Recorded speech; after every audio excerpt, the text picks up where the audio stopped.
कार्यकर्ते हे सत्तेत नसताना सुद्धा भाजपसाठी राबत होते, तळागाळात काम करत होते आणि भाजपची विचारधाराही घेऊन चालत होते.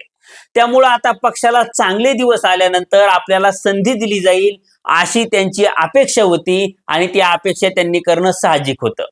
पण भाजपनं ज्या घाऊक पद्धतीनं बाहेरच्या पक्षातल्या लोकांना आपल्या पक्षात प्रवेश दिला, म्हणजे भाजपनं या आयारामांसाठी दरवाजे खिडक्या तर उघड्या ठेवल्याच होत्या, पण त्यांना आत घेण्यासाठी घराच्या भिंती सुद्धा भाजपनं पाडल्यात असं म्हणावं लागेल.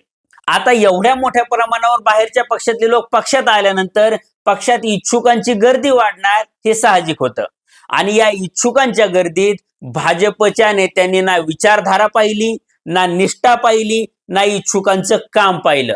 त्यांनी पाहिलं फक्त निवडून येण्याची क्षमता.